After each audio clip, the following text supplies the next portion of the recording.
Damage assessment. Are we talking about Donald Trump and the damage he's done to the institution by taking things like this? Or are we talking about what Mark Zaid and I were just talking about, that there are people whose lives might be in danger tonight because information that should never have been anywhere close to the public was sitting around Mar-a-Lago for 18 months, apparently?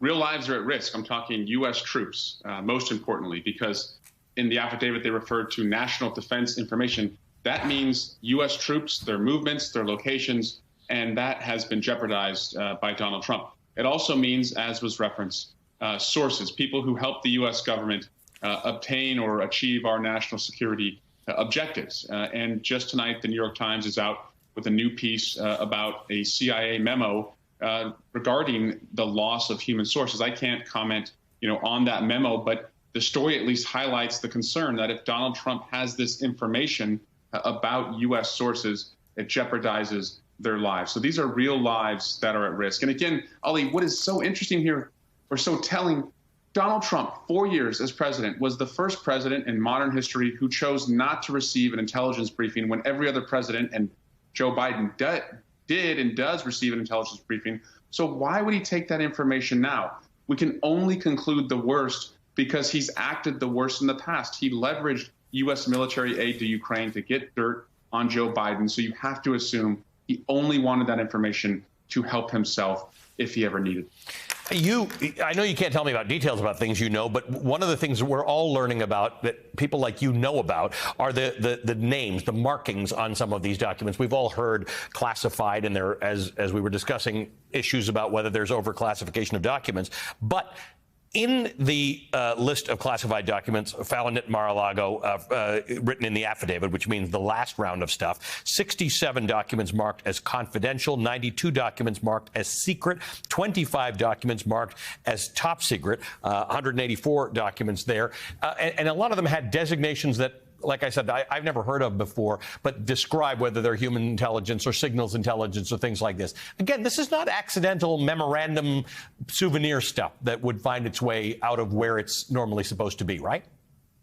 And Ali, you're absolutely right. And think about the Russia war on Ukraine and our ability to stay one step ahead of them. That was because of the exquisite intelligence that our community, CIA officers, NSA, intelligence officials had been able to collect and share with our allies and helped us stitch together. That was the glue. Our intelligence was the glue that brought NATO and allies all over the world together. So if we lose our ability to do that because Donald Trump is holding on to this information, it's not even if he is to compromise the information, it's the perception that sources have that maybe their ability to work with us or their cooperation with us is not as secure as they thought. That could also have a chilling effect on future sources. Lindsey Graham tweeted today that this falls well short of any meaningful transparency. We're going backward, not forward, when it comes to explaining this raid on former President Trump's home. Lindsey Graham's a lawyer. He's a guy who's dealt with a lot of foreign governments, so it surprises me because, again, the affidavit proves that this wasn't a raid, that they had asked for this information over and over again. Karl Rove said on Fox, seems like the Department of Justice kept asking for this. So he's spinning a story here, but what would Lindsey Graham be talking about when he says this is not meaningful transparency? Does he mean he didn't want as much stuff redacted? Wanted more stuff out there? It's just politics, Ali, and we're 80 days out from the midterm elections, and this could not give the American people a clearer choice. One side, the Democrats, is advocating for people, the people who are affected by Donald Trump's recklessness, the people that are benefited by our advocacy for them and the legislation we've passed.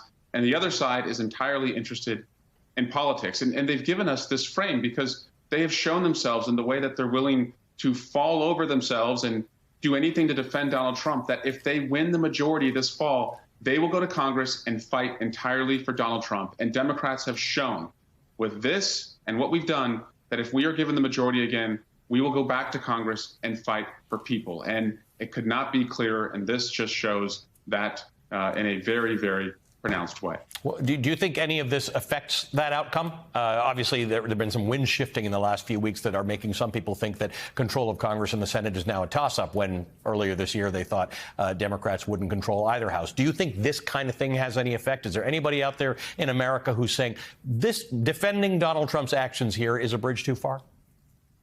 Yes, because, it shows Democrats, we're fighting for women's reproductive freedom. We're fighting for your kids to be free from gun violence in school. We're fighting for paycheck freedom and lowering the cost of prescription drugs. They have no agenda. They don't have the contract with America in '94. They don't have repeal and replace in 2010. Their entire agenda is that they're going to bring chaos to Washington because they're going to focus entirely on fighting for Donald Trump. We're going to fight for you. I think that choice is clear, and we're going to win with that choice.